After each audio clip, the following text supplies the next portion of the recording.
Serge, a good win here tonight. What do you think brought us the win?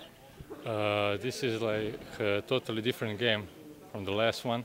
I could say it's mostly because of Diedrich. Diedrich is like our first point guard, and I can say best player of our team. So we depend much from him.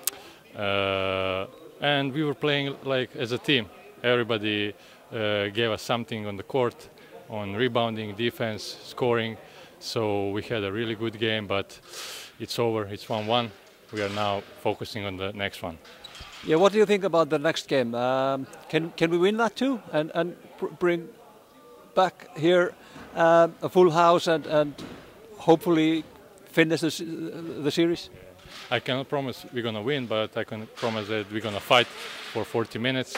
We're going to give 100% and we're going to try everything to come back with that win and try to make the series over on our court. How important is it to get so many people and such powerful fans?